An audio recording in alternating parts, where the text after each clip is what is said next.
পাকিস্তান এক ডাক্তার আমাদের হজরত আল্লাহর নিকট এসে বলতেছেন আমার সামনে, हजरत तलबाई कराम जो है मिस्किन होते हैं, फ़कीर होते हैं, पैसे नहीं होते, उनका इलाज हम फ्री ऐसे ही करा देते हैं।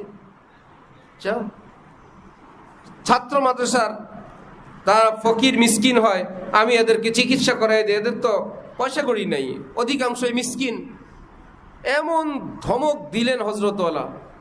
মিসকিন বললেন আপনি তালেবে ইলমকে? হ্যাঁ, তালেবে ইলম কিসের মিসকিন? যার কাছে কোরআন আছে, যার কাছে হাদিস আছে, আল্লাহ রসুল আছে, সে আবার মিসকিন হয়? কয়েকটা পয়সা আছে, গুমুত পরীক্ষা করেন, ডাক্তারি করেন, আপনি বড় কিছু হয়ে গেছেন। আর যারা 24 ঘন্টা আল্লাহ দিন নিয়ে থাকে তারা মিসকিন। বলেন যে ভাই তাদের হাতে নগদ পয়সা নাই, সুবহানাল্লাহ। ছাত্র মানুষ, ক্যাশ নাই, নগদ পয়সা নাই, আমি তাদেরকে এই খেদমতটুকুন করি, এটা আমার কিসমত। আপনি তো মনে হয় তাদের উপর ইহসান করেন। এটা কি তাদের উপর ইহসান, না তাদের খেদমত করতে পারাটা আপনার নিজের উপর ইহসান? বলে আমার উপর ইহসান, আমি করতে পারি। তাহলে কেন বললেন? তওবা করেন। হযরত তওবা আজ জীবনে বলবো না। তালেবে ইলমরা তো নবীর মেহমান। পয়সা কড়ি পকেটে নাই, এতে কি হয়ে গেছে? তারা তো দুনিয়ার শ্রেষ্ঠ বাদশার চেয়ে বড় বাদশা। বলে দারাম খোদা এজার আমিরাম বড় পীর আব্দুল কাদের জিলানী পাল্টা চিঠি লিখে দিয়েছেন, যা তোর বাদশারে বলবি এই রাজ্য রাজত্বের প্রতি একটা জবের দানা দিয়েও কিনতে প্রস্তুত না, কারণ এগুলো সব ধ্বংসশীল, লয়শীল, ক্ষয়শীল।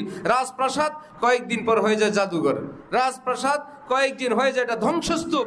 এইরকম আল্লাহর বেলায়েতের রাজপ্রাসাদ তো ধ্বংসস্তূপ হয় না।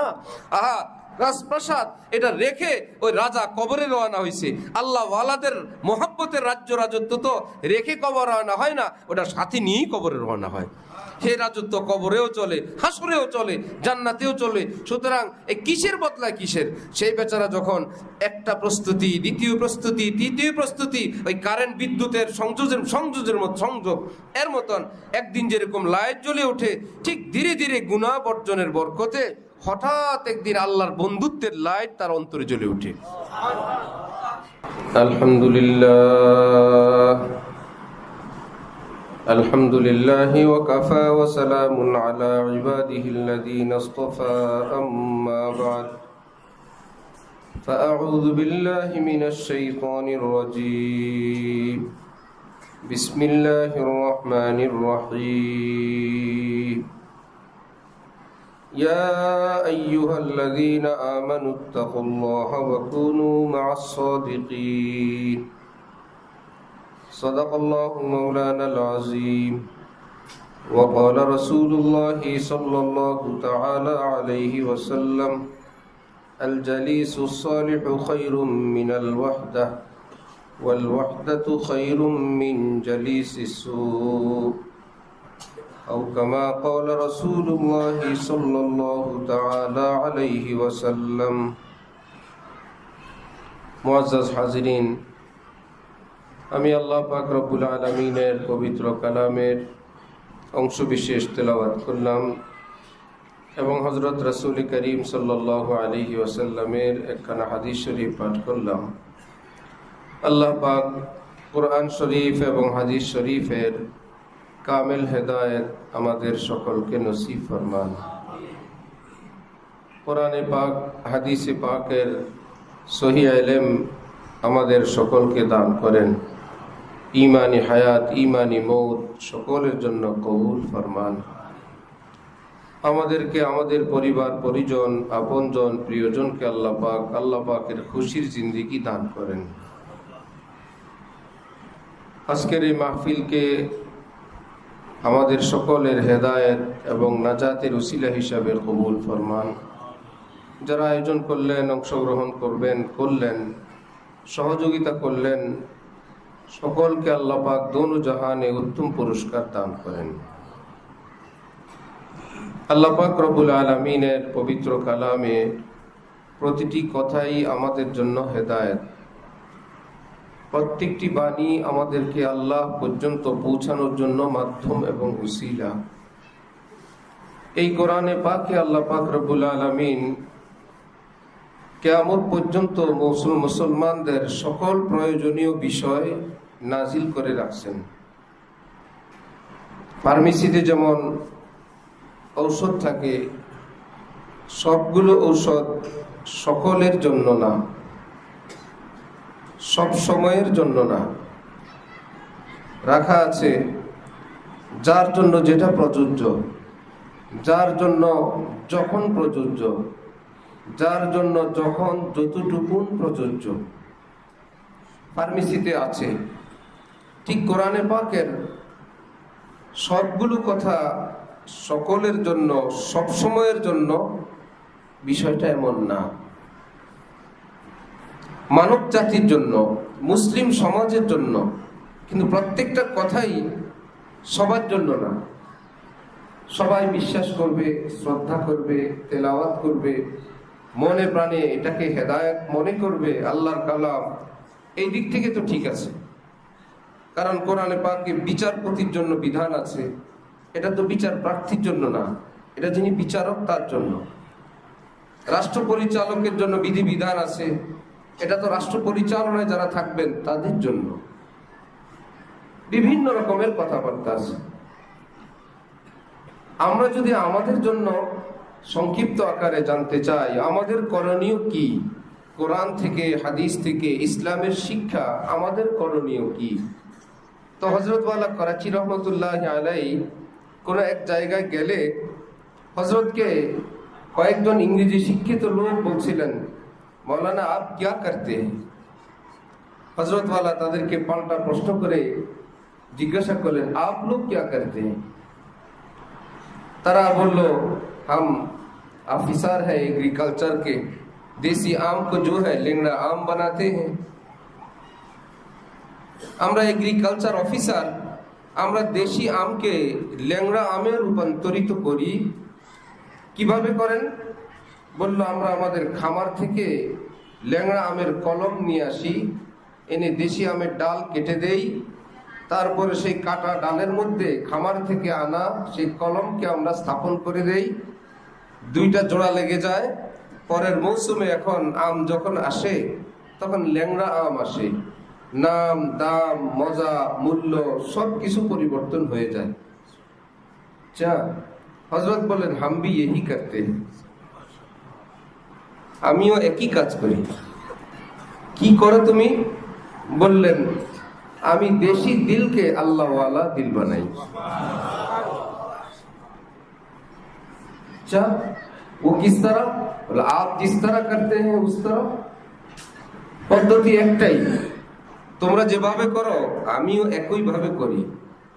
তোমরা যেরকম ল্যাংড়া আমকে দেশি আমের সঙ্গে সংযোগ স্থাপন করে দাও, আমিও এরকম দেশি দিলওয়ালা মানুষগুলোকে আল্লাহওয়ালা দিলওয়ালা মানুষের সঙ্গে একত্রিত করে দিই।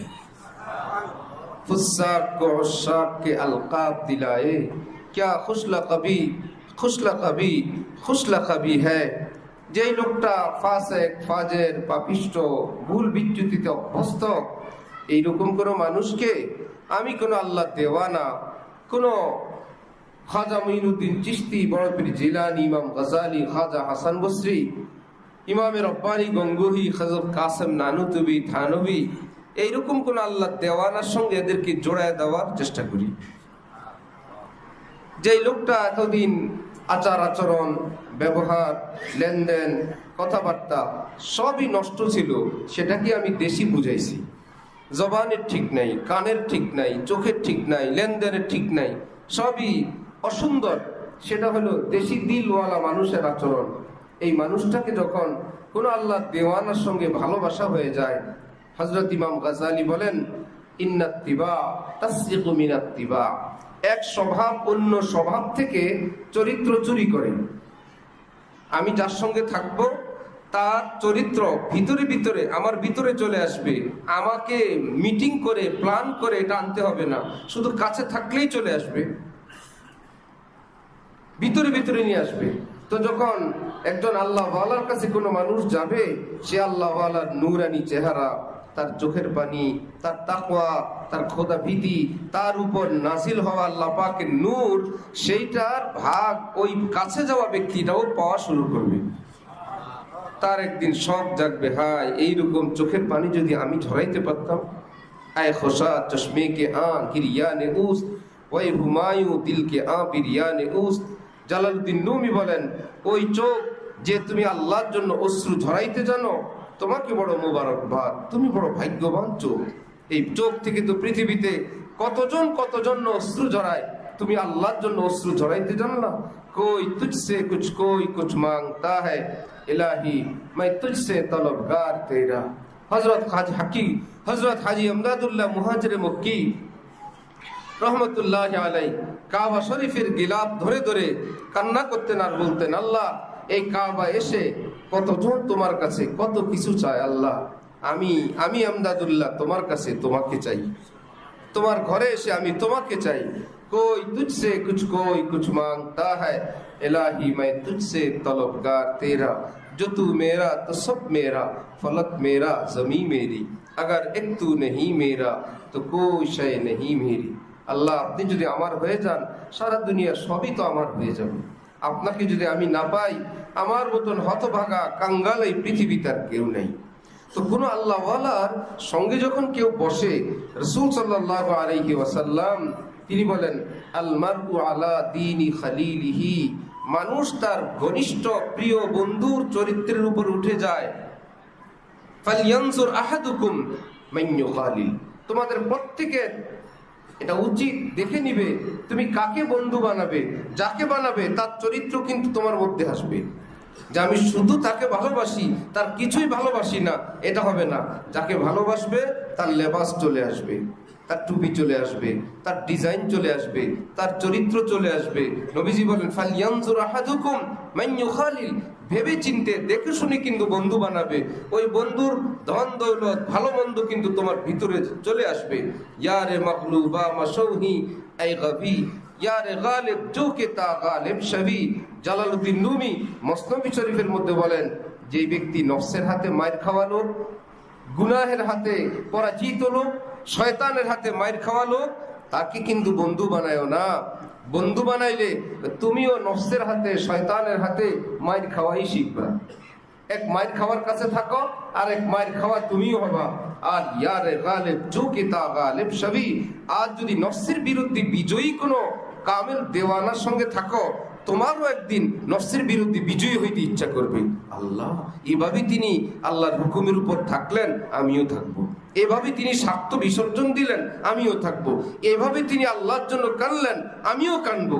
হযরত জালালউদ্দিন রুমি বলেন, কার সঙ্গে থাকবা দেখে নাও, একটি পরহেজগার মুত্তাকি মিম্বরে দরবেশ আর বাইরে গেলে ইবলিস, এরকম, তাহলে কিন্তু তুমি ওই রকমই হবা। আর যদি এরকম হয় যে একবার পত্রিকায় আসছিল অনেক বছর আগে, রাইতে মহিষ দিনে গরু, যখন গরুর গোশতের দাম বেশি, ঢাকা শহরের চতুর্দিক থেকে মহিষ প্রবেশ করে সবার সামনে দিয়ে, কিন্তু বাজারে গেলে কোনো মহিষের গোশত পাওয়া যায় না। তো পত্রিকা লিখছিল, রাইতে মহিষ দিনে গরু। ঠিক কত ছাগল জবাই হয়, আর ছাগল পাওয়া যায় না, সবই খাসির গোশত, সব ভেড়াও খাসির গোশত। কি ব্যাপার, সবাই দেখে বাজারে কত ছাগল যায়, ভেড়া যায়, কিন্তু কাটার পরে সব গরুর গোশত, কি বলে খাসির গোশত হয়ে যায়।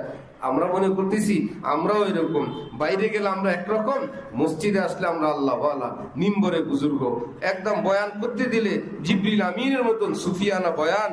হাকিমুল উম্মত মাওলানা থানভী বলেন যে 1-2 ঘন্টা জরবে লাগানা আসান হয়।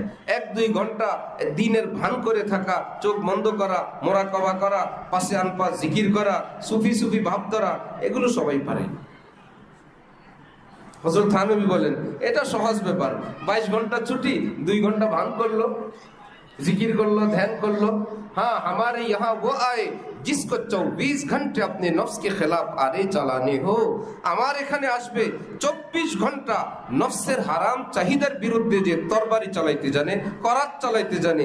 ভালো আছে ভালো, যখনই নফস হারাম দিকে মোচড় দিছে, তরবারি হাতে নিয়ে রেডি যে জ্বালাকে খাক না কর দু তো তাক নাম নেই।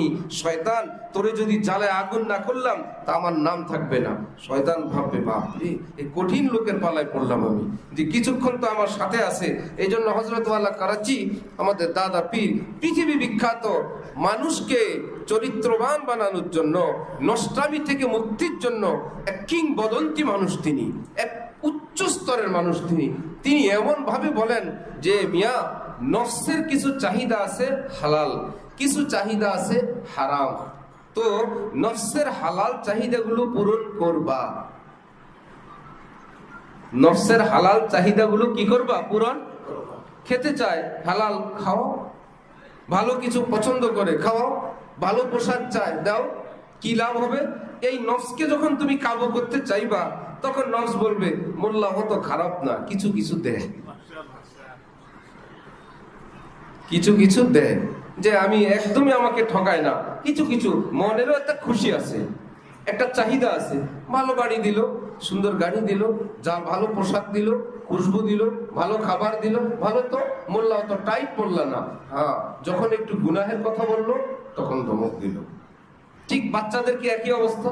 যেই বাবা বাচ্চাদের রিয়ায়ত করে, বাচ্চারা যখন দেখে আল্লাহ বাবা কত কিছু দেয়, না চাইতেও দেয়, চাইলেও দেয়, সেই বাবা যদি ভুল পথে অগ্রসর হইলে একটু চোখ পাকানি দেয়, বাচ্চা থেমে যায়, না আমার বাবা ভালো, কত কিছু দেয়, এটা না করছে চলো এটা যাবো না।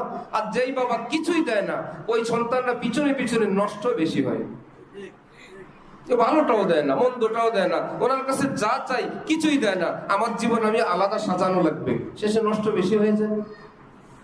হযরত যেভাবে বলেন সেভাবে হলো যে ভাই গরুরে যদি রশি দিয়া বান্ধ তো কিছু খাবার দিও, খেয়ে দিয়ে তার ক্ষুধা কম থাকবে। আর যদি তুমি একবারে না দাও, রশি ছিঁড়ে তোমারটাও খাবে, পরেরটাও খাবে, যা পায় সব খাবে, এর চাইতে রশির ভিতরে থেকে কিছু খাওয়া দাওয়া ভালো না? তো হযরত বলেন হালাল জিনিস যদি চায় নফসে, সেটা দাও। কারণ নফসের বিরোধিতা বলতে আমরা যেটা শরীয়তের বিধান শুনি সারা জীবন, নফসের বিরুদ্ধে করো, নফসের বিরুদ্ধে চলো, শুনছি না সারা জীবন, সেটা কি? নফসের বিরোধিতা করো, সেটা কি? বুঝলে তো ভালো, না বুঝলে হবে। মুফতি উবাইদুল্লাহ সাহেব দামাত বারাকাতুহুমের মসজিদের খাদেম ছিল, এখন আছে কিনা জানি না। আমাদের শায়েখ ঢালকানগরের হযরত আল্লামা শাহ আব্দুল মতিন সাহেব হযরত মুফতি উবাইদুল্লাহ সাহেবের কাছে যেতেন, কিতাব পড়াশোনা লেখা ইত্যাদি নিয়ে ওনারা গবেষণা করতেন, বসতেন। একদিন হযরত ওয়ালা খেতে বসছেন, ওই খাদেমও বসছে, অল্প একটু খাওয়ার পর খাবারের মধ্যে পানি ঢেলে দিছে। কি ব্যাপার? হুজুর আমার নফস মজা পাচ্ছে। নফসকে মজা দেওয়া যাবে না, নফসের বিরোধিতা করতে হয় না। আমি যে খাবার খাই আমার নফস বড় মজা পাইতেছে, সুতরাং পানি ঢেলে দিলাম, নফসের মজা দেওয়া যাবে? বড় মুশকিল। হযরত বলেন সুফি সহ পল্টনে রিকশায় রওনা হইলাম, একটু যাওয়ার পর চলন্ত রিকশা থেকে লাফ দিয়ে পড়ে গেছে। কি ব্যাপার? হুজুর নফসরে এত শান্তি দেওয়া যাবে না, আপনি যান, আমি হাইটে আসতেছি, নফসরে কষ্ট দিতে হবে। এটা কি ইসলামের শিক্ষা? রিকশায় রইলেন এত বড় আলেম, লাভ দিল জাহেল, উনি বেশি ওস্তাদ হয়ে গেছে। মৌসুম আসার আগে আম গাছের মধ্যে দেখবেন দুই একটা আম পাকে, মাশাআল্লাহ, সব আম কাঁচা, এখনো মাঘ মাস আসে না। কি মাসে আম ধরে? বৈশাখ মাসের 1 তারিখ এখনো আসে নাই, মাশাআল্লাহ আম পাকে গেল, সবাই খুশি। পাড়ার পর দেখা যায় ওটা পাকে নাই, ভিতরে পোকায় ধরছে, ঠিক না? ওটা পাকছে না নষ্ট হয়েছে? এইরকম আলেমদের থেকে যারা বেশি বুঝে ভান দেখায়, পাকছে না নষ্ট হয়েছে? নষ্ট হয়েছে। আলেম রিকশায় বসা, জাহেল লাভ দিছে। কি ব্যাপার? নফসের খেলাপ করা লাগবে। তো হযরত বলেন মুফতি ওয়াদুল্লাহ সাহেব হযরতকে বুঝাইছেন, আমি বহুত বুঝাইছি, আরে বুঝে না। তো হযরত বললেন ঠিক আছে, অমুক ঠিকানা আমি যাই, আপনি আইসেন। আচ্ছা ঠিক আছে হযরত। তো শরীয়তের বিধান কি খাবার খাওয়ার সময় বিরিয়ানি এবং কাচ্চির মধ্যে পানি ঢেলে দেওয়া, বালু দিয়ে দেওয়া? নফসের মজা দেওয়া যাবে না। আমরা তো শুনছি নফসের বিরুদ্ধে চলতে হয়, নফস যা চাইবে তার বিরোধিতা। হযরত কাসেম নানুতুবি রহমতুল্লাহ আলাইহি জটিল রোগে আক্রান্ত, কোনো চিকিৎসায় তার কাজ হয় না। এক হিন্দু, এই বেচারা আসছে, সেই বেচারা চিকিৎসা করছে, উনি সুস্থ হয়ে গেছেন। হযরত কাসেম নানুতুবি তাকে বললেন, আপনি এই বিদ্যা অর্জন করলেন কিভাবে, এই চিকিৎসা বিদ্যা? সে হিন্দু যোগী বলতেছে, আমি সবসময় মনের বিরুদ্ধে চলি, যেটা আমার মনে চায় আমি সেটার বিরুদ্ধে চলি। এই মনের বিরোধিতার কারণে আমার মনে এই আধ্যাত্মিক এক শক্তি অর্জন হয়েছে, এর মাধ্যমে আমি এই চিকিৎসা করি। যদি আপনি মনের পক্ষে চলেন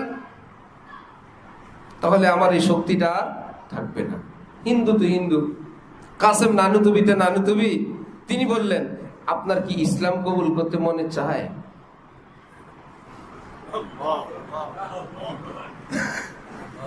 বললেন না, চায় না। তাহলে থিওরি অনুযায়ী কি করা লাগবে? মনেও চায় না, আপনিও চাইলেন না, তাইলে মনের পক্ষে হয়ে গেল না? আপনি তো সবসময় মনের বিরুদ্ধে চলতে অভ্যস্ত। এখন আর কি করবে? কাসেম নানুতুবি কাকে বলে? তিনি বললেন যে ভাই, তুই আমার দেহের চিকিৎসা করে দিলি, আমি তোর আত্মার চিকিৎসা করে দিলাম। তুই আমার চিকিৎসা করলি, আমিও তোর চিকিৎসা করলাম। তো নফসের কোন অংশের বিরোধিতা করতে হবে এটা তো বুঝা চাই। জরুরত শরীয়তে জায়েজ, আরাম শরীয়তে জায়েজ, সৌন্দর্য শরীয়তে জায়েজ। জরুরতের কারণে খাট ফ্লোরে ঠান্ডা লাগবে, উঁচু একটা চকি, এটা জায়েজ। আরামের জন্য জাজিম তোষক, সেটাও কি জায়েজ। সৌন্দর্যের জন্য খাটে একটু ডিজাইন, একটু বার্নিশ, উপরে একটা চাদর, সেটাও কি। এখানে তিনটা পার্ট, একটা জরুরত, সেটাও জায়েজ। তো জরুরত তো চারটা খুঁটি দিয়ে কাঠ বিছে খাট একটা হয়ে যায়, হয়ে যায় না? আপনার ফ্লোরের সমস্যা, উঁচু থাকতে হবে, থাকেন। জাজিম কেন, তোষক কেন? এটা তো আরামের ব্যাপার, শরীয়ত আরামেরও পারমিশন দিছে, ওকে হয়ে গেল। তোষক হলো, আরাম হলো, একটা পাতলা কাঁথা বিছায় শুলে তো হয়, সুন্দর লাগে না? সৌন্দর্যের জন্য দরকার। আর খাটটা একদম গাছের গোড়ার মতো দেখা যায়, এটাকে কেটে ছেটে যদি একটু ডিজাইন করে, একটু ঘষা দিয়ে বার্নিশ করে, হারাম না জায়েজ? না জায়েজ কোনটা? রাত থাকলো কি বললো, লৌকিকতা, নুমায়েশ যেটা, সেটা না জায়েজ। খাট বানাইলেন কেন? ও অমুক দিন মেহমান আসবে, তারা যেন এসে আমার ঘরে দেখে দামি বিদেশি খাট আছে। তাহলে এই খাটটা কি জরুরতের জন্য হইলো, আরামের জন্য হইলো, সৌন্দর্যের জন্য হইলো, না দেখানোর জন্য হইলো? এটা না জায়েজ। ডিনার সেট লাগবে, মেহমান আসলে লাগে, একটা না 10টাও জায়েজ। গোষ্ঠী বড়, মেহমান অনেক, রাখেন, কিন্তু উদ্দেশ্য হলো সিস্টেম করে রাখছি, আসলে যাতে দেখে আর বলে এত দামি ডিনার সেট আপনার বাসায়। হযরত থানবী বলেন, মা বোনদের মধ্যে এই রূপটা এত বেশি, কোথাও বেড়াইতে যাবে, যাওয়ার সময় যদি নিষেধ করে, পরে বলে না আমার বোনরা আসবে, আত্মীয় স্বজন আসবে, ওনাদের সঙ্গে শুধু দেখা করাই আমার উদ্দেশ্য, আর কোনো উদ্দেশ্য না। হযরত থানবী বলেন, একটু বলেন তো তোমার অলংকার যেগুলো আছে সেগুলো নেওয়ার দরকার নাই, এমনি গিয়ে দেখা করে আসো। বলবে তাহলে গিয়া লাভ কি? একটু আগে বললে দেখা করতে যাইবা, এখন বলে গিয়া লাভ কি? তাহলে কি জন্য রওনা হইছে? যা আছে হান্ডি বাতিল দেখানোর জন্য। তোমার সৌন্দর্যের জন্য পড়ো, নিয়ত হবে কি? দেখানো না সৌন্দর্য। নারীর জন্য অলংকার সৌন্দর্যের ব্যাপার, পড়া যাবে, কিন্তু মনে মনে যদি নিয়ত থাকে একটা লগে 3টা ঝুলাইছে, মনে যেন গাছে ঝুলাই রাখছে। আরে ভাই, সবকিছুর একটা মানানসই আছে তো। এটা কি দোকান? তোমার দেহটা তো কোনো দোকান না। আংটি আঙ্গুল একটার মধ্যে 2টা 3টা যা আছে ঘরের মধ্যে সবকিছু সেট করে নিয়ে রওনা হইছে। এটা কি জরুরতের জন্য, না সৌন্দর্যের জন্য, না দেখানোর জন্য? এটা তো না জায়েজ। 200 টাকা গজের কাপড় কিনে 14 বার নিজের জামার দিকে তাকায়, যখন দেখে কেউ জিজ্ঞাসা করে না, নিজেই বলে কেমন হইলো। কি বড় মুশকিল! হ্যাঁ, তাহলে কি সৌন্দর্যের জন্য হইলো না দেখানোর জন্য হইলো? দেখানোর জন্য হইলো। জামায় মার দিলে সেজদার থেকে ওঠার সময় হাত থাকবে সামনে, ওনার হাত পিছনে চলে যায়। কি ব্যাপার? জামার ভাঁজ যাতে না ভাঙে, নামাজ গেলে যান। নামাজের ভিতরেও নামাজের খুশুর চেয়েও জামার প্রতি মাশাআল্লাহ খেয়াল এবং খুশু অনেক বেশি। পিছন দিক থেকে, সেজদার থেকে সবাই উঠে হাত সামনে, ওনার হাত কোথায়? পিছনে, যাতে সেজদার নিচে পড়ে, নিতম্বের নিচে পড়ে চাপ খেয়ে জামার ভাঁজ না ভাঙবে। কি মুশকিল! খবর আসছে ইমামে আজম আবু হানিফা পৃথিবী বিখ্যাত কাপড় দিয়ে জামা বানাইছেন, যেটা রাজা বাদশাহ তখন বানাইতে পারেন নাই। রাজা লোক পাঠাইছেন, যা তো দেখায়। লোক গিয়া দেখে, আল্লাহ রে, এত দামি কাপড়! আর ছিলেন উনি কাপড় ব্যবসায়ী, ভালো জানেন, চিনেন। স্পেশাল জামা বানানো, হাতার পাশ দিয়ে একটু সালার চট দেওয়া। জিজ্ঞাসা করা হয়েছে কি ব্যাপার, বললেন এক লোক জামার জন্য কাপড় হাদিয়া দিলে, দর্জিকে বানাইতে দিলাম, দর্জি বলল হাতার পাশ দিয়ে একটু শর্ট হবে। বললাম একটু সালামালা একটা কাইটা তেরপালের মতন দিয়ে হাত দুটোটা বরাবর করে দাও, একটা হইলেই তো হয়েছে।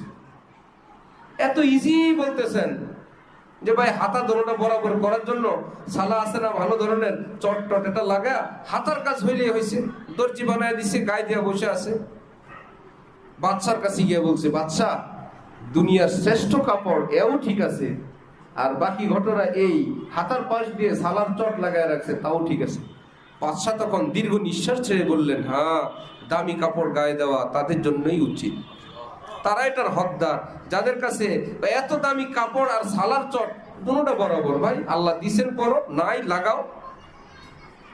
দেখানোর যে মানসিকতা, বলার যে মানসিকতা, যেটা আমাদের মধ্যে আমাদের আমলকে শেষ করে।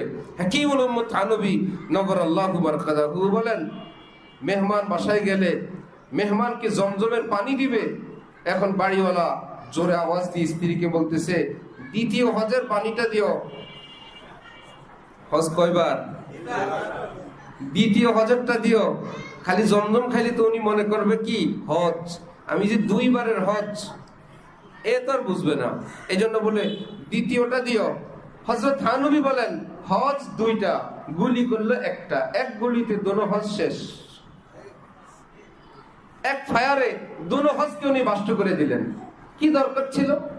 দেখানো এমন এক জিনিস যেটাকে বলে যে এক ধরনের শিরিক, যে ইবাদত করার কথা ছিল আল্লাহর জন্য, তুমি করো কাউকে দেখানোর জন্য।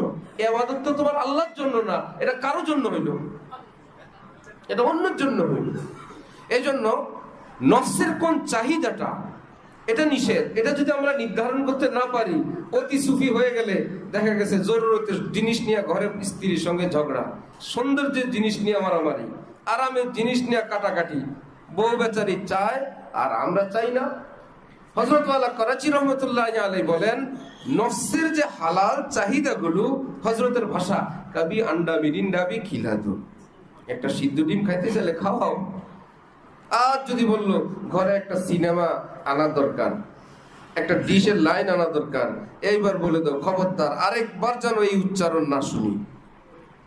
কি ব্যাপার? বলো ভালো ভালো।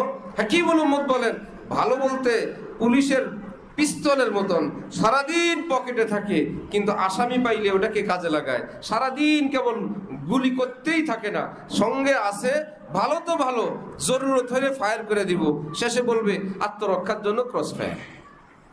ঠিক নিজের মধ্যে একটা প্রস্তুতি, ভালো তো ভালো, শরীয়তের ভিতরে আছো তো আছো, শরীয়তের খেলাফ বললে কিন্তু ফায়ার করে দিব।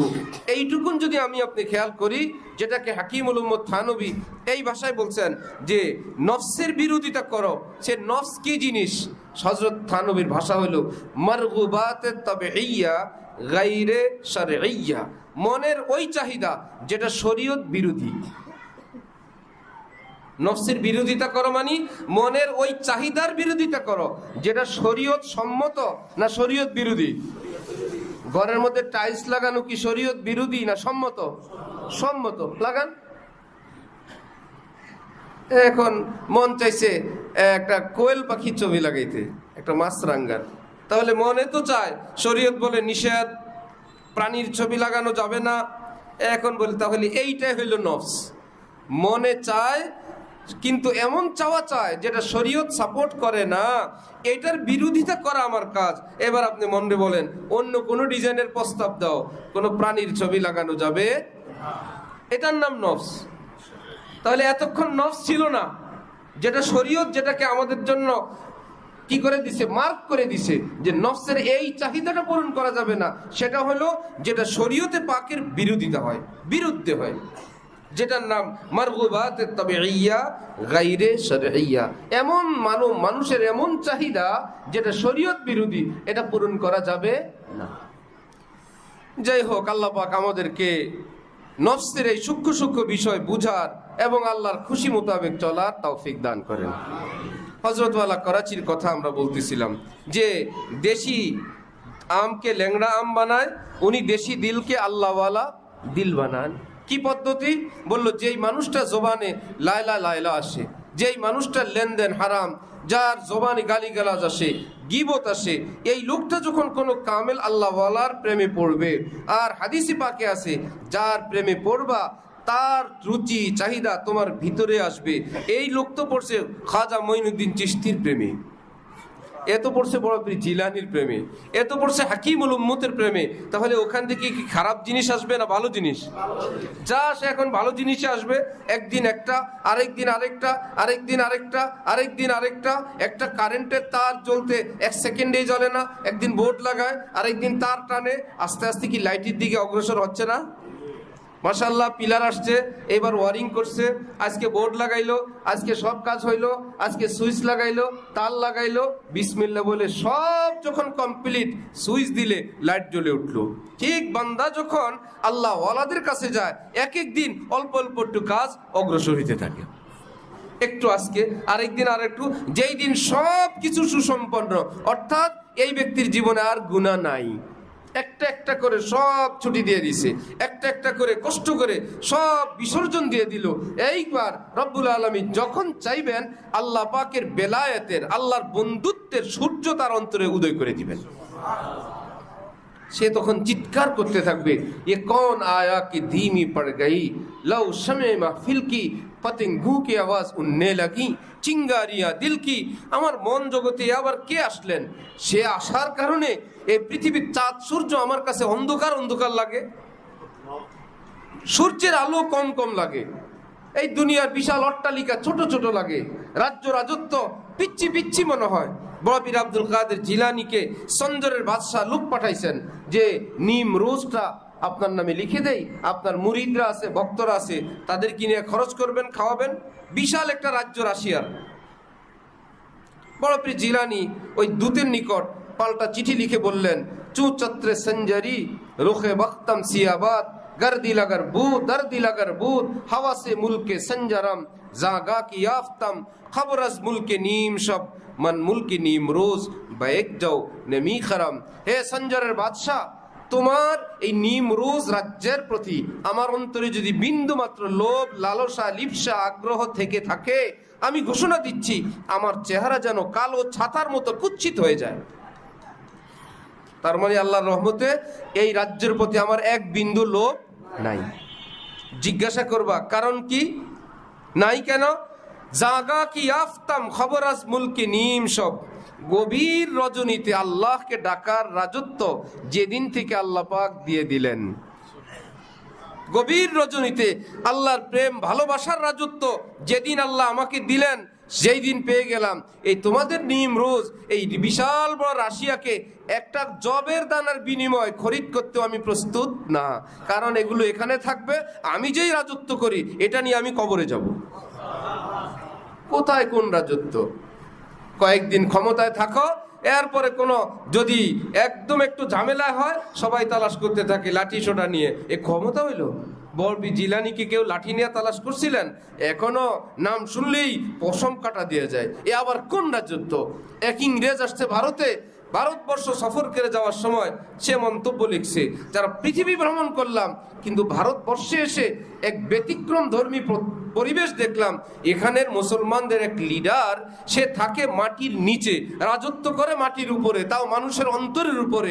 তারপর লিখছেন ওই বাদশা হইল মুসলমানদের খাজা মঈনুদ্দিন চিশতি রহমতুল্লাহ আলাইহি, থাকে মাটির নিচে, রাজত্ব করে মাটির উপরে। ওনাদের কি আবার বিরোধী দলে যাওয়া লাগে? ওনাদের পালায়া থাকা লাগে? কিচ্ছুই করা লাগে না। এমন এক রাজত্ব, তাজে বেলায়েত, আল্লাহ পাকের বেলায়েতের মুকুট আল্লাহ পাক তাদেরকে পরায় দেন। ঘরে খাবার নাই, রাজত্ব ঠিকই আছে। এক আল্লাহওয়ালা রাস্তা দিয়ে যান, কেউ বললেন আপনাদের নামের সাথে তো শাহ আছে, শাহ ওলিউল্লাহ দেহলুই, তো শাহ মানি তো বাদশাহ, টাকা পয়সা কেমন আছে হুজুর? পয়সা করি ব্যাংক ব্যালেন্স কত হবে? বাদশাহ মানুষ আপনি। তিনি বললেন বাখানাজার নমিদারাম ফকিরম, ব্যাংক ব্যালেন্সও নাই, পকেটেও কিচ্ছু নাই ভাই, আমি একজন গরিব মানুষ, ফকির ফকির। ওয়ালে দারাম খোদায়েজার আমিরাম, ঘরে কিছু নাই, ব্যাংকে পকেটে কিছু নাই, এই বিবেচনায় ফকির। যদি বুকের দিকে তাকাও দেখবে এখানে আল্লাহ আছেন, এই বিবেচনায় আমি কিন্তু ধনী। পকেটের বিবেচনায় আমি একজন গরিব, অন্তর আত্মার বিবেচনায় আমার কাছে সবচেয়ে বড় ধন আল্লাহ আছেন। সুতরাং ওলে দারাম খোদা এজার আমিরাম, কিন্তু সারা পৃথিবীর রাজ্য রাজত্বের মালিক আল্লাহ, আল্লাহকে আমি বুকে রাখি। সুতরাং এই বিবেচনায় আমিরাম, আমি কিন্তু গরিব না, আমি আমির, আমি বাদশাহ। পাকিস্তান এক ডাক্তার আমাদের হযরত আল্লাহর নিকট এসে বলতেছেন আমার সামনে, হযরত तलबा कराम जो है मिस्किन होते हैं, फ़कीर होते हैं, पैसे नहीं होते, उनका इलाज हम फ्री ऐसे ही करा देते हैं। যাও, ছাত্র মাদ্রাসার তারা ফকির মিসকিন হয়, আমি এদেরকে চিকিৎসা করাই দিই, এদের তো পয়সা করি নাই, অধিকাংশই মিসকিন। এমন ধমক দিলেন হযরত ওয়ালা। মিসকিন বললেন আপনি তালেবে ইলম কে? হ্যাঁ, তালেবে ইলম কিসের মিসকিন? যার কাছে কোরআন আছে, যার কাছে হাদিস আছে, আল্লাহ রসুল আছে, সে আবার মিসকিন হয়? কয়েকটা পয়সা আছে, গুমুত পরীক্ষা করেন, ডাক্তারি করেন, আপনি বড় কিছু হয়ে গেছেন। আর যারা 24 ঘন্টা আল্লাহ দিন নিয়ে থাকে তারা মিসকিন। বলেন যে ভাই তাদের হাতে নগদ পয়সা নাই, সুবহানাল্লাহ। ছাত্র মানুষ, ক্যাশ নাই, নগদ পয়সা নাই, আমি তাদেরকে এই খেদমতটুকুন করি, এটা আমার কিসমত। আপনি তো মনে হয় তাদের উপর ইহসান করেন। এটা কি তাদের উপর ইহসান, না তাদের খেদমত করতে পারাটা আপনার নিজের উপর ইহসান? বলে আমার উপর ইহসান, আমি করতে পারি। তাহলে কেন বললেন? তওবা করেন। হযরত তওবা আজ জীবনে বলবো না। তালেবে ইলমরা তো নবীর মেহমান, পয়সা কড়ি পকেটে নাই, এতে কি হয়ে গেছে? তারা তো দুনিয়ার শ্রেষ্ঠ বাদশার চেয়ে বড় বাদশা। বলে দারাম খোদা এজার আমিরাম, বড় পীর আব্দুল কাদের জিলানী পাল্টা চিঠি লিখে দিয়েছেন, যা তোর বাদশারে বলবি এই রাজ্য রাজত্বের প্রতি একটা জবের দানা দিয়েও কিনতে প্রস্তুত না, কারণ এগুলো সব ধ্বংসশীল, লয়শীল, ক্ষয়শীল। রাজপ্রাসাদ কয়েকদিন পর হয়ে যায় জাদুঘর, রাজপ্রাসাদ কয়েকদিন হয়ে যায় এটা ধ্বংসস্তূপ। এইরকম আল্লাহর বেলায়েতের রাজপ্রাসাদ তো ধ্বংসস্তূপ হয় না। আহা, রাজপ্রাসাদ এটা রেখে ওই রাজা কবরে রওনা হয়েছে। আল্লাহ ওয়ালাদের মোহাব্বতের রাজ্য রাজত্ব তো রেখে কবর রওনা হয় না, ওটা সাথে নিয়েই কবরে রওনা হয়। সেই রাজত্ব কবরেও চলে, হাসরেও চলে, জান্নাতেও চলে। সুতরাং এই কিসের বদলায় কিসের? সেই বেচারা যখন একটা প্রস্তুতি, দ্বিতীয় প্রস্তুতি, তৃতীয় প্রস্তুতি, ওই কারেন্ট বিদ্যুতের সংযোগের মতো সংযোগ এর মতন একদিন যেরকম লাইট জ্বলে ওঠে, ঠিক ধীরে ধীরে গুনাহ বর্জনের বরকতে হঠাৎ একদিন আল্লাহর বন্ধুত্বের লাইট তার অন্তরে জ্বলে ওঠে। আমার শায়েখ হযরত ওয়ালা আল্লামা শাহ আব্দুল মতিন বিন হুসাইন সাহেব বলেন, পূব আকাশে সূর্য হঠাৎ উঠে না, দেখবা একটু আলো হয়, একটু পরে দেখবা একটু লাল লাল হয়, সকলেই টের পায়, কিছুক্ষণের মধ্যেই সূর্য উঠবে। সত্যি সত্যি একটু পরে সূর্য উঠে পুরা দেশান্তরকে আলোকিত করে ফেলে। ঠিক এমনি ভাবে অন্তরে আল্লাহর মোহাব্বতের সূর্য উদয়ের আগে ওই অন্তর জগৎটাও একটু আঘাতে আঘাতে লাল হয়, অন্তরে রক্ত ঝরে, স্বার্থ বিসর্জন দেয়, মনের হারাম চাহিদার বিরোধিতা করে, কত কিছুর বিরুদ্ধে করে, প্রচন্ড চোট লাগে, লাগতে লাগতে অন্তরটা জখম জখম হয়ে যায়, রক্ত রক্ত হয়ে যায়। যখন এই রকম অবস্থা চলতে থাকে, এটা আলামত অচিরেই আল্লাহ পাক তার অন্তরে বেলায়েতের সূর্য উদয় করে দিবেন। আর যদি আঘাতে না হয় তাহলে কাজ হবে না। 1000 বছর বেঁচে থাকতে পারবো, এশা কাওয়াবিন পড়তে পারবো, আর নফল পড়তে পারবো, জিকির তেলাওয়াত হজ উমরা করতে পারবো, আল্লাহর বন্ধুত্বের যে মজা এটা পাবে না। এই জন্য আমার ভাই, যে ওই যে হযরত ওয়ালা করাচি বলছেন, আমিও একই কাজ করি, দেশি দিলকে আল্লাহওয়ালা দিল বানাই। সেটা কিভাবে? কোনো আল্লাহওয়ালার সঙ্গে জুড়ে যাওয়া, হক্কানি কোন আল্লাহওয়ালা। মুসলমানরা আজকে সব বুঝে, কিন্তু আল্লাহওয়ালার কাছে যাওয়া এটা বুঝে না। যদি বুঝে, ওই হুজুর খুঁজে যেই হুজুর আমার একটু সালাম সেলুট দিবে, আমি বড় হুজুর, আমি বড় লোক, আমি বড় কিছু, আমার রিয়ায়ত করবে, আমার হুজুরগিরি বা আমার বড়ত্বটা ঠিক রাখবে, এইরকম একজন হুজুর তালাশ করে। কথা ছিল আল্লাহওয়ালার কাছে যাবে নিজের আমিত্ব বড়ত্ব মিটানোর জন্য, সেখানে গেছে আমিত্ব বড়ত্ব রক্ষা করার জন্য। বাইসা বুঝেই গেল এমন ক্যাবলার কাছে, যেই ক্যাবলা কিচ্ছু বলবে না। এমন ডাক্তারের কাছে গেছে, উনি মাশাআল্লাহ ইনজেকশন ইমার্জেন্সি, ব্যথা পাবে বলে ইনজেকশন দেয় না, অপারেশন তার জন্য ওয়াজিব, ব্যথা পাবে বলে অপারেশন করে না। তাহলে রুগী কি সুস্থ হবে না ক্ষতি হবে? এই জন্য শায়েখ হওয়া চাই এমন ইঞ্জেকশনের প্রয়োজন হলে ইঞ্জেকশন, মেডিসিন প্রয়োজন হলে মেডিসিন, আর যদি ইমার্জেন্সি অপারেশন প্রয়োজন হয় অপারেশন। হযরত থানবী হাফিজি হুজুর, সদর সাহেব হুজুর দুজনকে অপারেশন প্রয়োজন মনে করছেন, বললেন হাফিজি মোহাম্মদুল্লাহ শামসুল হক দুজন জঙ্গলে গিয়ে তারাবি পড়ো। হ্যাঁ, একটু বেশি পড়ছিলেন হাফিজি হুজুর তারাবির মধ্যে। কি ব্যাপার আজকে বেশি পড়লা?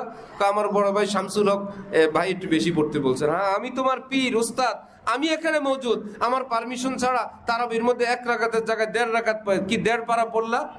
কার পারমিশনে? বললে হযরত আমার ভাইয়ের পারমিশনে। ঠিক আছে, বড় ভাই ছোট ভাই দুজন জঙ্গলে গিয়ে তারাবি পড়েন। এটা কি মেডিসিন না অপারেশন? অপারেশন। সোজা হজরতের বিবি শুনছেন একটু আগে, বাংলাদেশি 2 তালেবে এলেম এত ভালো ভালো 2টা পোলা এগরে জঙ্গলে পাঠিয়েছি। এ রাতের খাবার খাবে কেউ? এরা খাবারও তো খায় নাই। হাফিজ হযরত থানবী বললেন, আমি শাসন করে পাঠাইছি, আমি খাবার পাঠাইলে তো শাসন হইল না, তুমি চাইলে তুমি খাবার পাঠাও, তোমার পক্ষ থেকে পাঠাও, আমি পারবো না। এখন খাবার ব্যবস্থা করছেন। হযরত থানবী গিয়া একজনকে দায়িত্ব দিয়েছেন যে ভাই আমি না, আমার ঘরওয়ালারা এদের জন্য খাবার পাঠাইছে, ভাবে কি এভাবে গিয়ে দিয়ে আসবা না, অন্ধকারে খুঁজে পাইবা কেমনে, জঙ্গলে ঢুকবা আর গিয়া বলবা হাই কিসি কি রুটি কি জরুরত, ভাই কারো রুটি লাগবে। এরা তো শায়েখের কথা মেনে জঙ্গলে গেছে। হাফিজি হুজুর পীরজি হুজুর বলেন, আমরা মনে মনে ছোট মানুষ তো, আমরা ভাবনা শুরু করলাম আল্লাহ ওয়ালার পরামর্শে জঙ্গলে আসছি তো ফেরেশতা রুটি নিয়ে আসছে। মনে হয় ফেরেশতারা রুটি নিয়ে আসছে। এরা অন্ধকারের মধ্যে আওয়াজ দিল হায় আমকো রুটি কি জরুরত, ভাই আমরা ক্ষুধায় মরি, সারাদিন রোজা ছিলাম, রুটি আমাদের লাগবে। ওই খাদেম বেচারা পরিচয় না দিয়ে অন্ধকারে রুটি দিয়ে চলে আসছে। এরা তো ফেরেশতা রুটি দিয়ে গেছে, খুব ভালো, ফেরেশতাদের দেওয়া রুটি খাইতেছে। আচ্ছা, তারপরে সকালবেলায় খানকায় আসছে হাফিজি হুজুর, সদর সাহেব হুজুর, আয়েশা সাথীদেরকে বলে শুনছো কালকে রাত্রে কি ঘটনা ঘটছে? না, আরে আল্লাহ ওয়ালার পরামর্শে জঙ্গলে গেছি, আল্লাহ ফেরেশতা দিয়ে রুটি খাওয়াচ্ছে। সবাই হাসে। ভাই এইরকম ঘটনা বললে সবাই হাসো কেন তোমরা? বললো এই যে ফেরেশতা উনি রুটি এনে গেছে। সদর সাহেব বলতেন, ভাইরা আল্লাহকে পাওয়ার জন্য গেছিলাম হাকিমুল উম্মতের নিকট, আমার প্রত্যেকটা পশমের গোড়া ইঞ্জেকশন দিছেন। কারি তৈয়ব সাহেব রহমতুল্লাহি আলাইহি বাংলাদেশে এসে বললেন, বাংলাদেশের এক তালেবে ইলম দেওবন্দে পড়তেন, সালাম ফিরাই দাঁড়ায় যেতেন, বলতেন ভাইয়েরা আমার মধ্যে অহংকারের রোগ আছে, আপনারা আমার জন্য দোয়া করবেন, আল্লাহ যেন আমাকে এই রোগ থেকে নাজাত দান করেন। এই বলে ওই তালেবে ইলমটা মসজিদের বাইরে গিয়ে মুসল্লিদের জুতাগুলো সোজা করত। দেওবন্দের মুহতামিম কারি তৈয়ব সাহেব বলেন কি, বাংলাদেশি ওই তালেবে ইলমের নাম হযরত মাওলানা শামসুল হক ফরিদপুরি রহমতুল্লাহি আলাইহি, যার কবর জিয়ারতে হাফিজি হুজুর গেলেন গোপালগঞ্জের গহডাঙ্গা মাদ্রাসায়। হাফিজি হুজুর বলেন, আমি হেফজোখানার রুমে দেখলাম বাহির থেকে এত ঘ্রাণ কোত্থেকে আসে, কত ঘ্রাণ জীবনে শুকলাম, দামি দামি আতর, এই ঘ্রাণ তো জীবনে পাই নাই। হাফিজি হুজুর বলেন, আমি খুঁজতে খুঁজতে গিয়ে দেখি বড় ভাই শামসুল হকের কবরের মাটির থেকে ঘ্রাণ বাইরে দিতেছে। কতটা খুশবুদার তাদের ঈমান ছিল, জীবন ছিল, যে কবরের মাটি থেকে খুশবু আসে। এই জন্য আমার ভাইয়েরা, হক্কানি কোনো আল্লাহওয়ালা যিনি তরবিয়ত জানেন, শাসন জানেন, আদর জানেন, ভালোবাসা জানেন, কৌশল জানেন, চিকিৎসা জানেন, কেমনে বুঝবো? তিনি যদি নিজের জীবনটা ওই রকম কোনো আল্লাহওয়ালার হাতে গড়ে থাকেন, যে তিনি নিজের জীবনটা আরেকজন আল্লাহওয়ালার হাতে এরকম পাটে পাটে পাটে পাটে গড়ছে। হঠাৎ ব্যবসার নামলে বহু মানুষই ব্যবসায় ধরা খায়, আর যে আরেকজনের কর্মচারী ছিল সব দেখছে, এরপরে ম্যানেজার হয়েছে, এরপরে মালিক হয়েছে, এর ব্যবসার এই খুঁটিনাটিও সে বুঝে। হঠাৎ বিদেশ থেকে আইসা 1 কোটি টাকা জমা আছে, আমাদের বাদামতলি আসে প্রতি বছর, আরে টাকে টাকে ব্যবসা, আত্মীয় স্বজনরা টাকে শুনে 1 ট্রাক ফলে এত ব্যবসা, তো বলে আমার 1 কোটি 2 কোটি আছে, আইসা বাদামতলি গরম করে ফেলে, ব্যবসার ব্যবসা। কয়েকদিন পর আর দেখি না, কি ব্যাপার? বলে তো প্রতি বছর কয়েকজন পালায়, 3 জন নাই, এবার পুরা পুঁজি টুজি ফেলা চম্পট। কি ঠিক হঠাৎ যে বেচারায় আগ নাই, পর নাই, তরবিয়ত জানা নাই, নিজে নিজের জীবন গড়ে নাই কোনো শায়েখের কাছে, এইরকম শায়েখ, হ্যাঁ তিনিও আলেম, হেদায়েতের কথা বলবেন, নিশ্চয়ই আল্লাহ পাক তার কথায় ফায়দা দিবেন। কিন্তু হযরত ওয়ালা করাচি বলেন, আরেক বেচারা যদি এমন হয় তিনি তার জীবনটা পাটে পাটে পাটে পাটছে সদর সাহেবের মতন হাকিমুল উম্মতের হাতে গড়ছেন, তাহলে তুমি যদি তার হাতে নিজের জীবনটা ন্যস্ত করো, তোমাকেও তিনি সযত্নে আল্লাহ পাকের মহব্বতের উপযুক্ত বানানোর চেষ্টা করবেন। এজন্য যার যেখানে ভালো লাগে, আল্লাহ কি ইস রাস্তে মে তাহাজ্জুব নেই, কোনো দলাদলি, কোনো গ্রুপিং নেই। যে গ্রুপিং করবে বুঝতে হবে সে দ্বীনের খেদমত করে না, সে দলের খেদমত করে।